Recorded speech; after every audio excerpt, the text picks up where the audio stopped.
Just take a moment to allow yourself to begin to relax.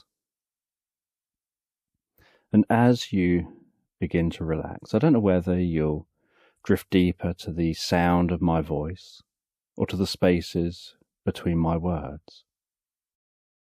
And while you begin to comfortably drift asleep, I'm just going to tell this sleep meditation in the background. And this sleep meditation is about an owl. And this owl is sitting in a tree in some woodland on a snowy night. And the snow is falling down in large flakes, large clumps of snow just slowly falling down to join the snow on the ground. And as that owl rests in that tree, all hunched up, keeping itself comfortable, feeling the wind passing through its feathers, hearing that wind as it passes its ears, the owl can see out into the darkness, into the night time, and there's a certain glow in the way the light bounces around off the snow on the ground, bounces around off the low white clouds, and is even bouncing off of each individual clump of snow falling through the sky. And as that owl just rests there, listening to the sound of the snow hitting the branches of the tree, that dull thud of each individual clump of snow, it closes its eyes and begins to drift into a reverie. And as it drifts inside its mind, it begins to imagine what it would be like to be somewhere warmer. And while it begins to imagine being somewhere warmer, so it begins to feel warmer, almost like that warmth in its mind begins to pass through its body. And as it imagines being somewhere warmer, so it begins to hear the sound of waves rolling in on a shore, and then begins to catch glimpses of light, and just flashes here and there that start to form into the scene of being in a tree, looking out over a sandy beach, with the sun blazing overhead, feeling the warmth of that sun on its face, hearing the sounds of seabirds and the rustling leaves of the tree that it's resting in, the sounds of children playing way down the beach,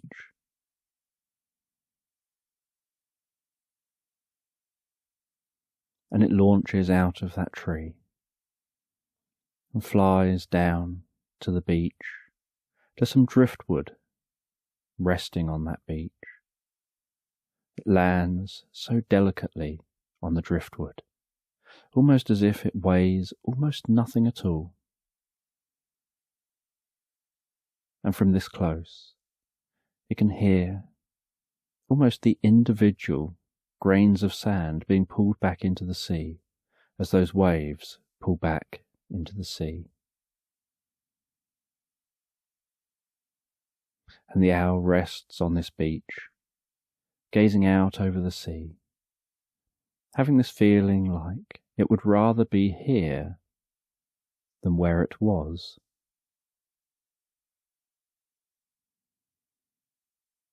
That it prefers the warmth of this weather than that dark, cold, snowy night, and that although it liked the dulling of the sound caused by the snow, it preferred the warmth of the sun. And as that owl rested there on that beach, it could hear a plane passing overhead. And with its incredible eyes, it gazed up at that plane, and it saw the strangest of things. It saw that piloting that plane appeared to be a fish, and that it appeared that the plane was full of water. At least the cabin and what you could see through the windows was full of water.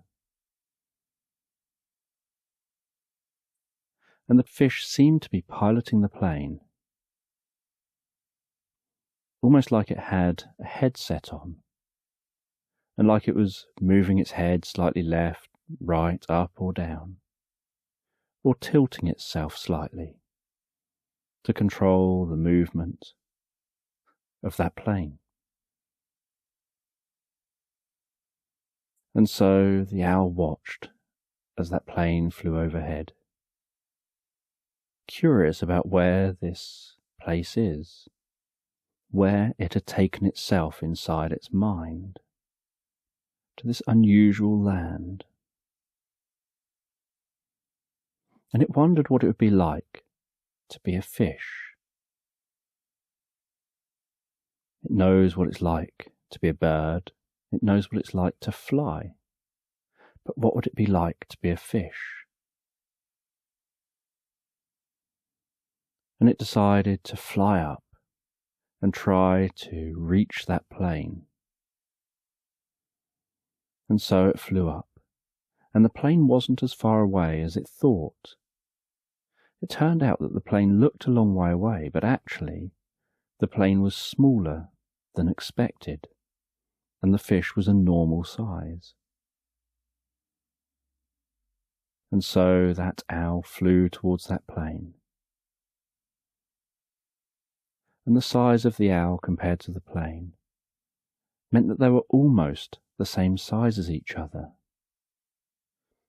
And the owl flew so much quieter than the plane. And it gazed in to try and get a closer look at that fish and how it was piloting that plane. And it could see that the fish seemed to have to give a lot of concentration to that piloting. And from up here, looking down over the ocean, the two of them noticed what looked like a giant jelly island bobbing up and down on the sea.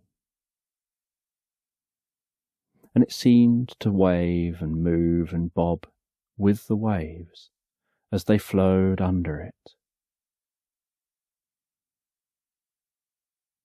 And then noticed that little tentacles could just about be seen coming from that jelly island down there.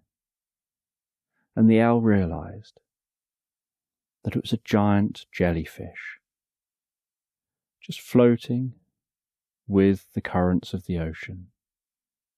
It didn't seem to be putting any effort into directing itself or trying to go anywhere. And the owl wondered whether it was going to get close to the shore, or whether it was going to start putting some effort into moving itself away from the shore. And the owl watched with intrigue as that jellyfish got closer and closer to the shore. But before the jellyfish reached the shore, it started to glow and pulsate with colours of light. And despite the bright sunlight shining down on the ocean, and the twinkling that was reflected off the waves as they rolled by, the circular, coloured lights glowing and emanating from that jellyfish increased and increased, and got brighter and brighter, until the owl began to hear a hum. And then that jellyfish seemed to almost push itself out of the water and start to rise up into the sky. And as that hum continued, so the owl noticed that the humming started coming from other areas around them. And as they looked around, they saw that other jellyfish were rising up out of the water, until in every direction, above the ocean, the owl could just see hundreds and hundreds of glowing, pulsating jellyfish with their tentacles hanging low beneath them, almost touching the water, while they towered high above the water, seemingly swimming in the air. And the owl wondered what on earth was going on, and the fish started weaving and piloting around those jellyfish to avoid them, before deciding to pull up to fly higher than the jellyfish. The owl, on the other hand, decided to head back towards the shore and to get a different vantage point on what was going on. And the owl landed back on that driftwood and looked out over the ocean and could see the way seawater was still pouring down off of the backs of some of those jellyfish that were still rising up out of the water, and could hear the hum of each of the jellyfish individually, and how that hum was beginning to synchronize, almost like the hums of all the jellyfish started off at different times as each one independently began their ascent into the sky. But then once they were in the sky, they would join in, synchronizing their hum with the hum of the others. And although the hum was loud, there was a certain comfort to the hum, there was a certain deepness to the hum, something that seemed to almost resonate through that owl, almost making its feathers tingle and twitch with the excitement or the electricity from that hum, like having some kind of a massage pulsating down through the body.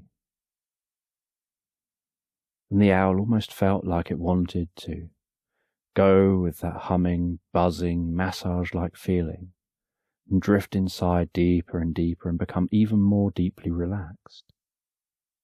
And as it felt that way, so the sky began to turn purple. And it was such a calming, profound experience. And the ocean began to turn golden, almost like the most perfect golden ocean of a sunset. And that ocean quietened down as if the waves stopped making a sound as they reached the shore, and background sounds like the sounds of children playing off in the distance faded away, and the sounds of seabirds began to fade away. And it was as if this land was transforming into something else. And then mountains started forming off in the distance, and then seemingly forming closer and closer, but not blasting their way up from beneath the ocean, just seeming to begin to appear, almost like someone was shaking sand and turning that into a different picture.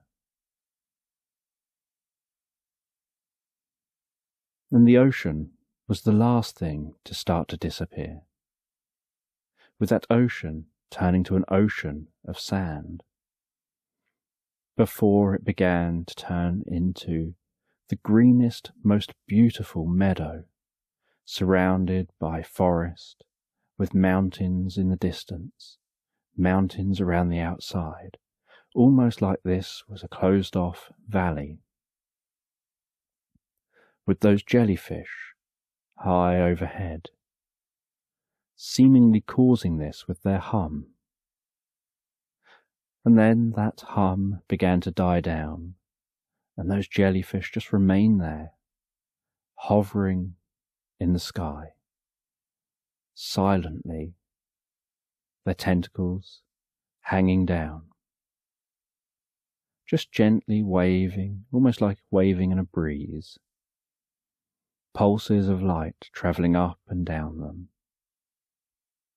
the slight flapping, moving of the underside of the jellyfish, as if to keep them floating on the spot that they're in, with the whole experience somehow feeling profound. And the owl began to fly through the meadow, flew out as far as the first jellyfish. And as it flew out and perched on the grass underneath that first jellyfish, it could smell that slight salty smell in the air, giving away where these jellyfish came from. The owl could still hear that fish flying overhead, and could look up and see that fish circling around, trying to work out what's going on from up there. And the owl walked over to one of the jellyfish's tentacles, and the tentacles seemed to rise up in front of the owl as if to meet that owl. And the owl gently touched that tentacle, and as it did, it was almost as if it had created a psychic connection with the jellyfish. And this jellyfish communicated that we're the keepers of wisdom and knowledge, that we hold all of the knowledge of the universe within us, of all of the multiple universes, that we're the keepers of the sacred libraries,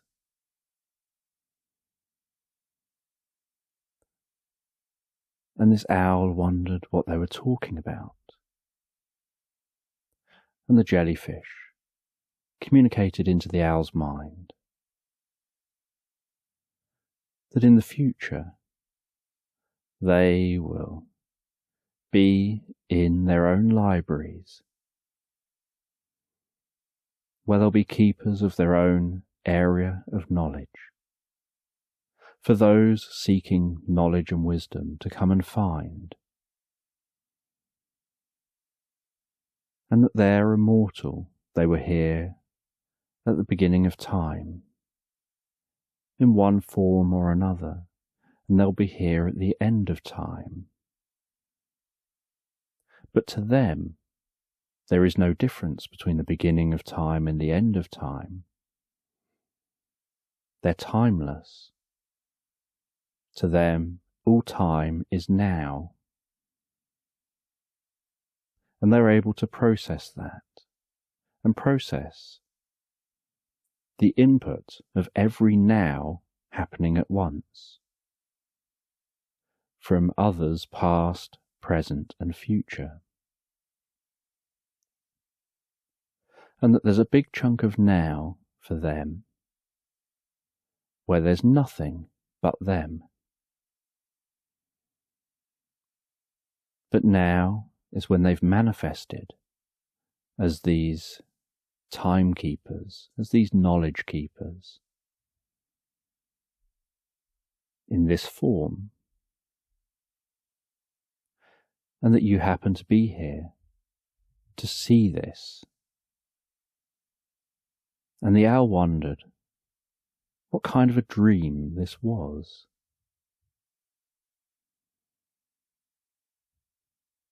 And the jellyfish communicated, "This isn't any ordinary dream.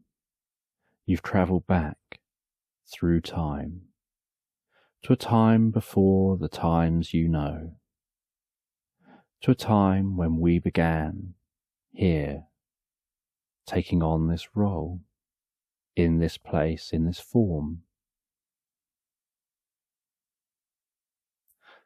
And the owl then watches as the different jellyfish begin to slowly spread out, as if they're beginning to travel to various locations around the planet, where they'll settle into their new locations. And while they travel out and around, the golden apple falls down before that owl. And the owl scratches at that apple a bit and realizes it's just like an ordinary apple, but it looks golden and it's glowing. And the owl cuts the apple open into slices and starts to eat some of that apple. And as it does, it hears the sound of an eagle and the sound of giant beating wings. And it wonders where that's coming from. And it turns its head and pinpoints the direction of the sound, and then sees off in the distance a large creature heading its way. And that creature gets closer and closer until it's almost upon the owl, where it suddenly swoops down, and the owl realizes that it's a griffin with its body of a lion, its giant eagle wings, its eagle head. And it lands so gracefully, pops its wings back on its back, tucks them in. And as it lands, it seems to almost let out a lion-like purr, which seems out of place, from its beak. And it heads over to the owl, and in a deep, almost booming voice, it talks with the owl and asks what brought the owl here, and the owl explains the experience they've had of thinking they were drifting into a reverie. And the griffin suggests that the owl can climb on their back. Perhaps they can help with something. So the owl flies up, lands on the griffin's back. The griffin runs a few steps before launching up into the sky, spreading its wings out, and with one big deep flap flies up into the sky, and then flapping relatively slowly with noisy swooshes, flies through the sky off towards the mountains.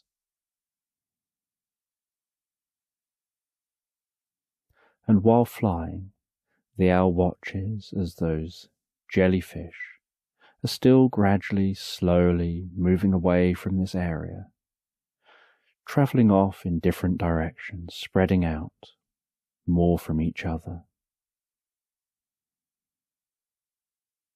and the griffin arrives at the foot of the mountain range. And on arrival at the foot of the mountain range,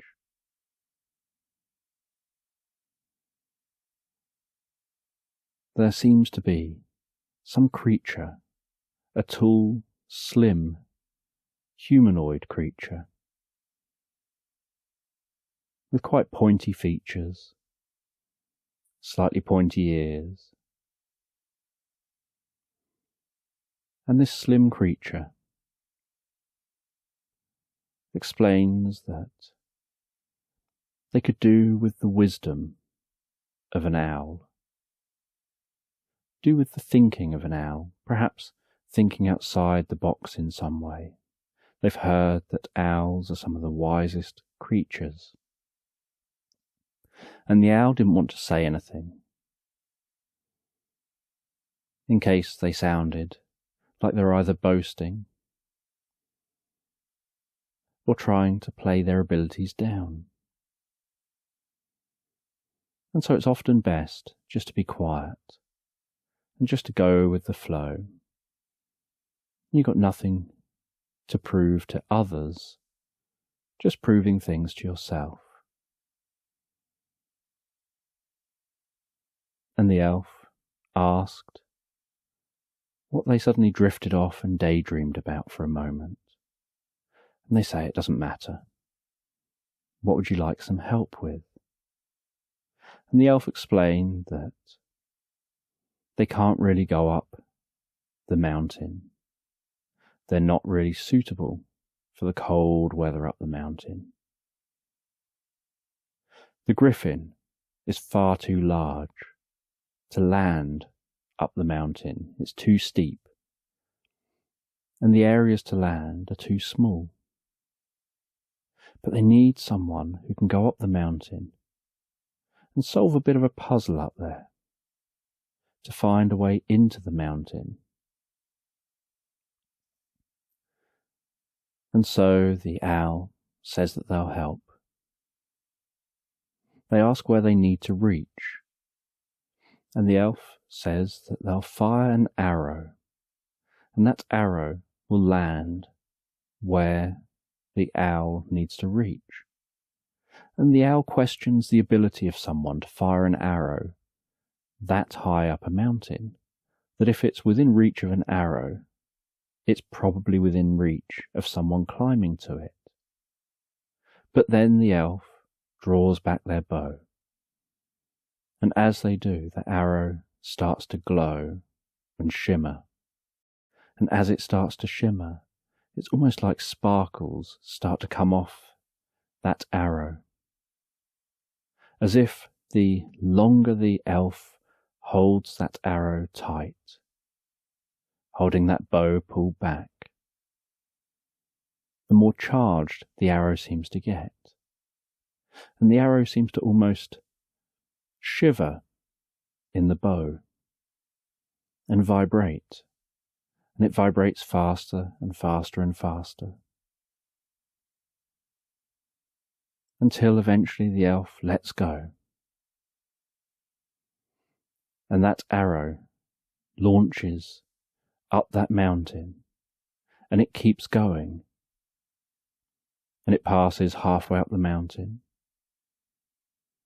It passes 2/3 of the way up the mountain, and almost at the top of the mountain, it starts to slow down, and then digs in to the mountain and stops.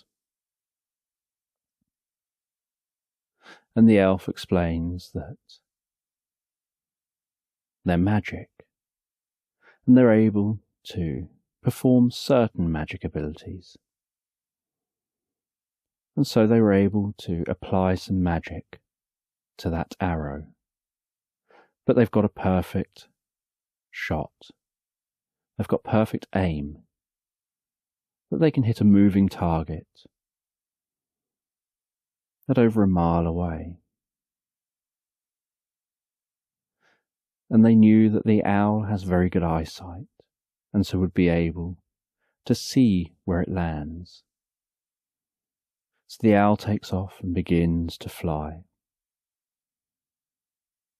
and it flies up the lower part of the mountain, then flies up into the snow line, then continues to fly higher and higher up the mountain, and can start to hear the sound of the wind blowing across that mountain, almost whistling around their ears and through that mountain range. And they fly higher and higher. They can notice how the temperature's dropping, how the snow is beginning to fall higher up here, that the weather seems to go from a cloud suddenly arriving at the mountain, snow falling, and then almost straight away it can be clear again, but not any warmer. And the owl flies higher and higher, heading towards where that arrow landed. And as it continued to fly higher and higher, it wondered what it would be finding at the arrow. And it landed perched right next to the arrow, but all it could see was snow. So it waved its wings to try and brush away some of that snow. It flew up a little bit to get its feet off the ground, and then tried clawing at the ground a bit to try and dig down a bit into the snow. Until eventually it managed to clear enough to reach rock. And once that owl had reached the rock, it then went a little bit closer to the arrow and saw that the arrow seemed to be embedded in a very specific rock, a rock that almost looked like it wasn't attached to the rest of the rock. And the owl wondered whether that's what their job was to somehow move that rock. But they felt that they were too small to be able to move the rock, and they tried to nudge it with their beak, but didn't manage to move it. They tried to push against it with their whole body, while flapping their wings to try to add extra pressure, and still couldn't move it. But off in the distance they could still hear that aeroplane, so they had an idea. The aeroplane wasn't very big, but perhaps the two of them together might be able to move that rock. They tried pulling on that arrow and realized that arrow is well and truly wedged into the rock. And they could see from how much of the arrow was stuck back out of the rock that probably almost half of the arrow is inside the rock. So they flew back down to the forest. They managed to find some vines, and they carried those vines and struggled with those vines all the way up to that rock again, and trying with their beak to attach the vines to that arrow. They did their best they could with that, to make it so that it hopefully wouldn't slide off the arrow. But the end of the arrow was sticking out enough to prevent things from sliding straight off. They then flew to that plain, holding the vines in its mouth, and they attached the vines to the tail of the plane while holding some vine in their mouth as well, and communicating with that fish from just looking at it and making a few gestures, and the fish and themselves understood what needed to happen. And the owl felt the fish is probably as out of the water here as they are, unsure what's going on. And the owl didn't know if this would work, if a fish in a plane and an owl could remove a rock in a mountain for an elf. And they both pulled and pulled. And they seemed to be getting nowhere. Then all of a sudden, the rock moved and started rolling down the mountain, and the owl was able to let go. But it was attached to the back of the plane, so the owl had to quickly, while the plane was being pulled backwards and down, land on the back of the tail of that plane, while the fish maintained control and kept the plane as steady as possible, and kept the plane pointing in a single direction, had to carefully unpick that vine from the tail of the plane. And as soon as it had done that, the owl almost got launched up into the air as the plane suddenly stabilized, pointed forward, and the tail rose up. And the owl flew alongside the plane, thanked the fish for its help, was sure they'd find their way back soon to wherever they came from, and then headed back to where that rock was removed. And when it arrived back on the mountain, it saw that it was a tunnel inside the mountain. And so the owl initially carefully walked into the tunnel. It could hear the sound, almost like hammers striking something inside that tunnel, somewhere off in the distance. It walked into the tunnel until it realized it was in an area wide enough to fly easily. And it could just about see with its eyesight.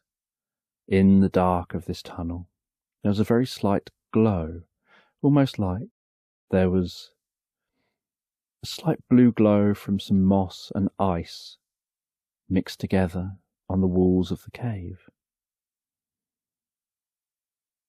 And it flew through the tunnels and started to head down deeper and deeper into the tunnel, before coming out in a giant cavern, and seeing this cavern illuminated and red, seeing that there was some lava flowing down like a waterfall down one side in this cavern, down into a large lake, deep underground beneath the mountain. And there seemed to be structures around the walls, up over the lake, around near the waterfall, and hundreds of dwarves roaming around with tools that seemed to be pushing rocks around in wheelbarrows, that seemed to be carrying different tools to break rock down. And they wondered what they were all doing. And then one of them saw the owl, and so the owl flew down. And they explained how they'd ended up trapped in here. And they've continued working despite being trapped. But they hadn't found any way out. Part of a mountain had collapsed and filled in the entrance, and there was no way that they could break through that amount of rock. And they've been trying ever since. But part of that rock that filled the entrance was just too loose, and that if they had knocked too much of it away within what they could reach, what was above it would just collapse and fill the space, and could even cause harm. And so they've been trying to find alternative ways out, while also just carrying on with the work they're supposed to do in the mountain. And the owl didn't think to ask what it is that they do, why they're chipping away at all this stone in a mountain full of lava. And the owl was curious how, although it's very warm in this area of the mountain, it isn't so warm on the outside of the mountain, or in the tunnel that the owl had followed. And the owl realized that the rock that had been moved was just one small rock at the top of an entire cave-in of rocks, and that the elf had managed to aim its arrow at that one top rock, just a small rock at the top that needed moving so that a smaller creature could make its way in. But the owl didn't know what more it could do. It had found its way in, it had followed that path. But the only way that it got down to here was because it could fly. So the owl flew back to go back and let the elf know and the griffin know what it had found, and to ask what it's supposed to do next. And the elf said, "Now we know the entrance is open. Now we know the way in. Now we know that they're all okay. We can perhaps find a way of getting them out. We just needed someone like you to come and help first."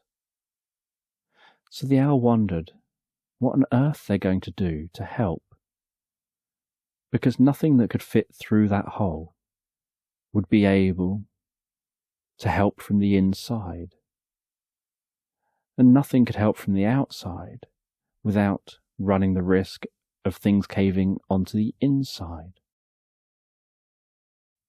or onto them on the outside. And the owl followed the elf and the griffin into the forest. And the elf said that we've got a friend to go and meet. And they headed into the forest, and the forest got darker and darker. And as it got darker and darker, so the owl could see fireflies, seeming to light different patterns in the sky as they flew among the trees. And as they got deeper into the forest, so a fog began to form.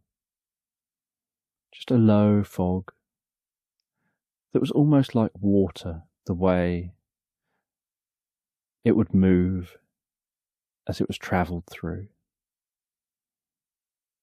Until eventually the owl could smell the smell of some distant, fresh water. And they came out by a lake in the middle of this forest. And the elf got something out of its pocket and blew into that instrument, which sounded like a light sounding whistle. And then it waited and waited. And after a moment, suddenly something burst out of the lake, out of the water, with a slight buzz, followed by a sparkling trail of light, and flew over to the elf, who held their hand out. And this little fairy landed in the elf's hand. And the elf explained to the fairy what the situation was, that they've finally been able to find a way into the mountain. They just need to be able to somehow get into that mountain in some way that can get the dwarves out and get them free again. And the fairy is the person they thought might have a solution. And the fairy said that they do know a way that we can do this. So the fairy, the elf, the griffin and the owl travelled from that lake deeper into the forest again, until in the distance they could hear thudding sounds.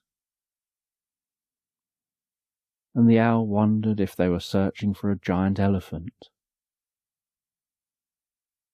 And then eventually they found a clearing and could see this giant tower in this clearing. And out of the entrance of the giant tower came a giant. And all of these creatures barely made their way up past the ankle of the giant, as that giant gazed down upon them. The giant asked what they wanted, and the fairy flew up to the giant's head and explained to the giant what the situation was, and that they've got a solution. They think they know what they can do. And then the fairy waved their wand over the giant's head, and in almost a bright flash of light, in an instant, that giant shrunk down to be as small as the fairy.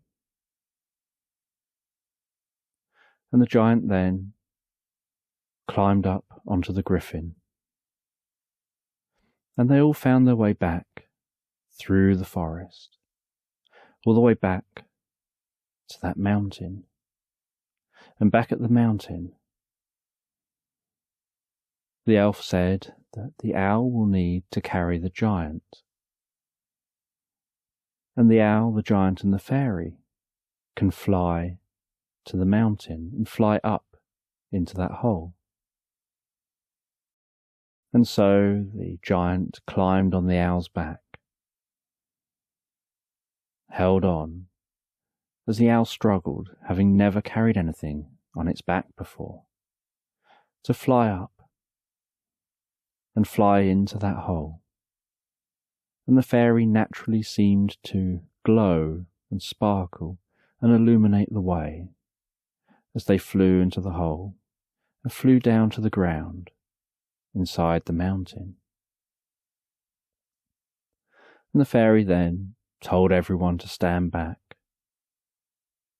told the owl to stand back, and then waved her wand over that giant again, and in a flash the giant suddenly became its full size again, only this time it was inside the mountain. And the giant had no problem from inside the mountain here to walk forward and just barge those rocks out the way, almost as if it was just any old blank sheet of paper that it was just walking straight through and just breaking through so easily. And it made sure to push all the rock forward as it walked, and some bits of rock fell down around it, but to the giant it was nothing. And all of the creatures inside the mountain kept back while the giant did this. And all of these dwarves, for the first time in a very long time, suddenly saw the daylight, and they're used to working underground. And they wondered about the stability of this mountain, and they had to carry on doing their work, carrying on supplying the rest of the land with materials, and doing what it is they love doing. And the owl was thanked for their part in helping. And as the owl was thanked, they were given a lift back to where they came from by the griffin. And that griffin landed back in that meadow. And the owl dismounted, but wondered how it was going to get back to where it came from, how it was going to wake up, or whether it was even going to be able to wake up onto the beach and change this world to be like on the beach. And the griffin explained that this isn't a dream. This is a deeper part of reality. That you'll be able to find your way back. Just rest beneath a tree. Drift into a reverie, and your mind will take you where you want to go. So the owl rested beneath a tree, resting on a thick tree root sticking out from a tree. And as it rested there and closed its eyes, and focused on drifting inside into a reverie, it began to see shapes moving around, and different colours flashing here and there, and then began to hear the sound of an ocean, and feel the warmth of the sun. And as the owl opened their eyes, they could hear the distant sound of children playing. And they looked out over the ocean. They could see that fish piloting that plane, flying overhead. They could hear the distant sound of seabirds. They could smell the salty air.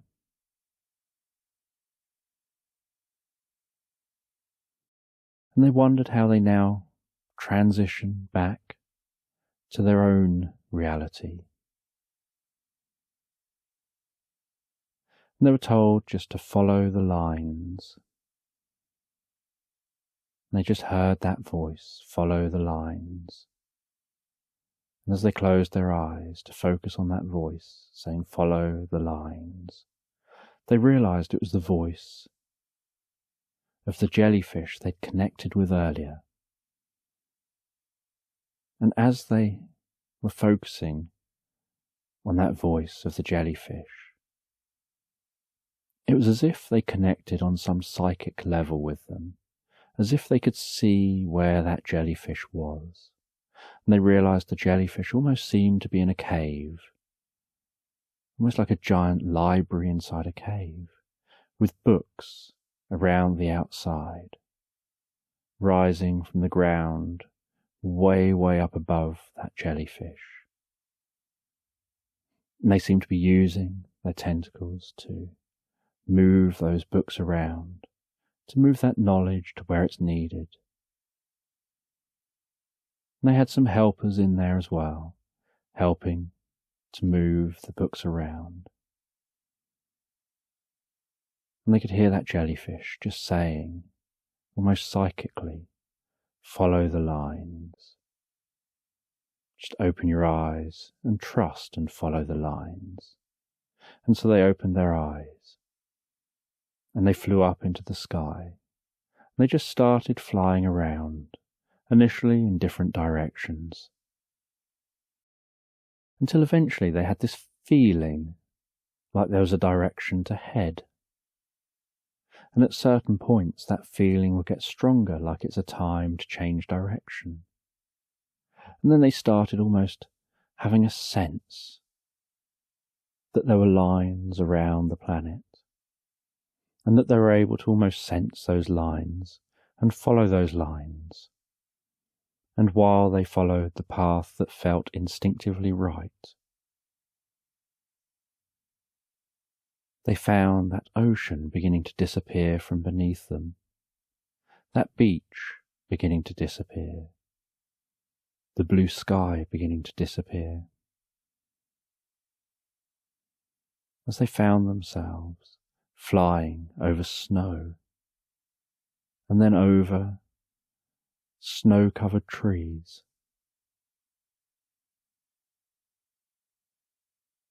Before settling down into themselves in a tree, and having that sense of opening their eyes in that tree. And they gazed out and saw the large chunks of snow slowly falling down to the snow below. They could feel the coolness of this snowy landscape. They watched and enjoyed seeing the way a squirrel was enjoying the snow, carefully trying to walk on the surface, trying not to break the tension of the surface of some more compacted snow,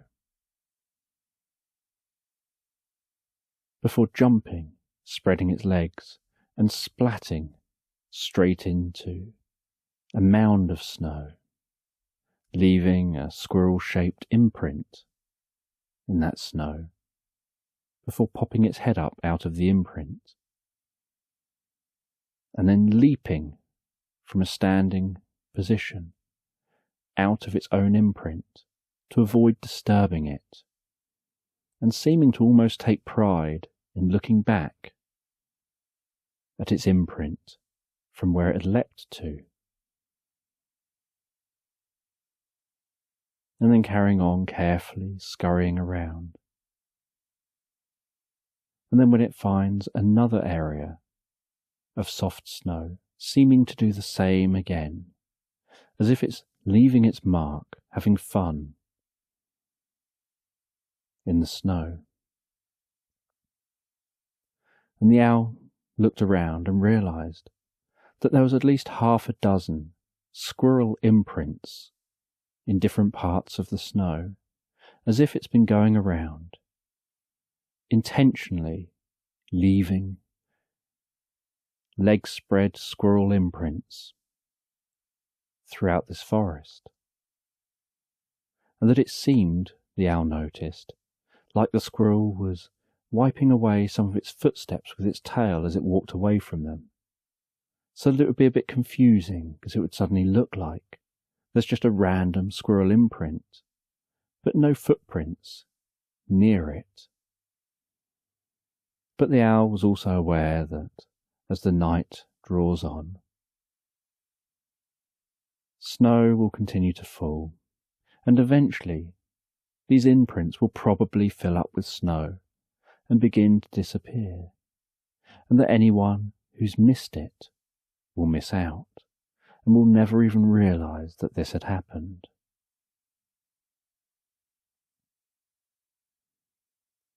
And the owl rested back, tucked itself back almost into a hole along the back of the branch,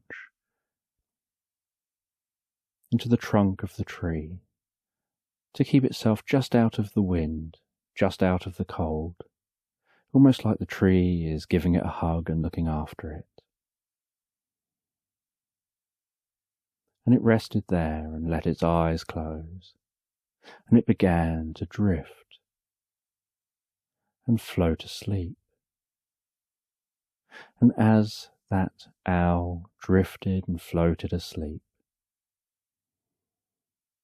so a grandmother, sitting between 2 beds of her 2 grandchildren, who had just started to rest and sleep, and were breathing in that sleep-like way, and had turned over and had started to dream, closed a book, and said that that's the end of the story, of the adventure of that owl,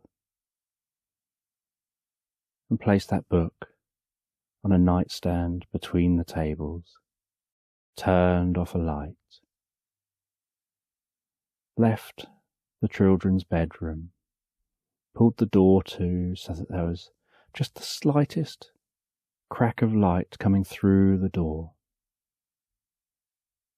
from the landing outside, just in case the children needed a bit of light during the night.